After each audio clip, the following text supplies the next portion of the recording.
पालिका निवडणुकीच्या निकालानंतर सर्वांना उत्सुकता लागली होती, ती महापौर कोण होणार यावर आता पडदा पडला असून आज 2 तारीख आहे आणि 2 तारखेला वेळेच्या आत भाजपाच्या शहराध्यक्षा रोहिणी तडवळकर आणि नवनियुक्त सभागृह नेते अर्थात गटनेते यांनी एकत्रित येऊन महापौर आणि उपमहापौर यांच्या उमेदवाराचा नामनिर्देशन पत्र त्यांनी नगर सचिव कार्यालयामध्ये दाखल केला। महापौर पदासाठी विनायक कोंड्याल हे असतील आणि उपमहापौर पदासाठी ज्ञानेश्वरी देवकर यांनी उमेदवारी अर्ज दाखल केला। पण 87 नगरसेवकांचं बलाबल असलेल्या भाजपाकडे कल हा स्पष्ट असताना देखील शिवसेना आणि काँग्रेस यांनी एकत्रित येऊन साठे यांचा अर्ज भरलाय, तर MIMने देखील हातुरे यांचा अर्ज उमेदवारी अर्ज दाखल केलाय। म्हणजे थोडक्यात असं की विनायक कोंड्याल यांची जी उमेदवारी दाखल झाल्यानंतर सभागृहामधलं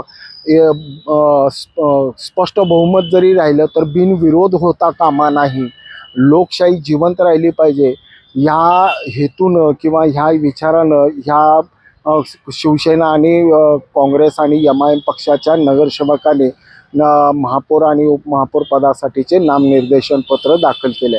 हे दाखल केल्यानंतर शिवसेनेचे गटनेते अमोल शिंदे हे काय म्हणाले तेही पहा।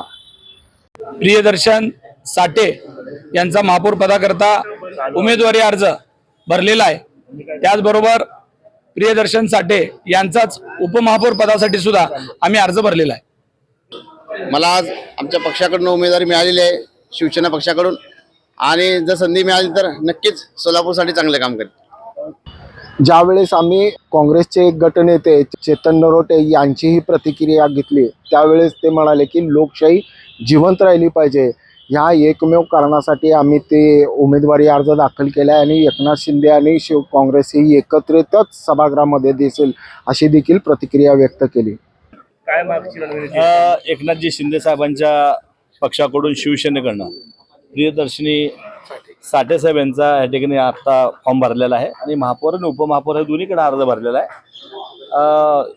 अमोल बापू शिवसेनेचे गटनेते आहेत, त्यांनी तरी आम्हाला विनंती केली की आपण मिळून अर्ज भरूयात, म्हणून मी असेल असा देसरा इथं आलोय आणि उघडपणे लोकशाही ह्या ठिकाणी थांबवण्याकरता, लोकशाही जिवंत ठेवण्याकरता आम्ही उद्या प्रियदर्शी शाळेला मदत करणार आहे आणि मतदान देखील करणार आहे। ज्यावेळेस आम्ही MIM पक्षाच्या नेत्यांना गाठला आणि त्यांना विचारले की बाबा तुम्ही संख्याबळ नसताना कशा पद्धतीनं येतं या निवडणुकीमध्ये आपण स्पर्धक म्हणून उतरताय, त्यावेळेस महापौर पदाचे उमेदवार जे आहेत हातुरे यांनी म्हणाले की बाबा आम्हाला संविधानानं जो अधिकार दिला आणि जे आमच्या अस्तित्वाची जाणीव करून देतो आणि जाणीव करून दिली पाहिजे या हेतून आम्ही तो अर्ज भरलाय। म्हणजे थोडक्यातच असं की बाबा एकूण जर का सभागृहाचा माहोल बघितला तर कल जरी भाजपाच्या बाजूने राहिला तर उमेदवार किंवा विरोधक हे पूर्णपणे सभागृहाचा नूर बदलण्याच्या मानसिकतेत असून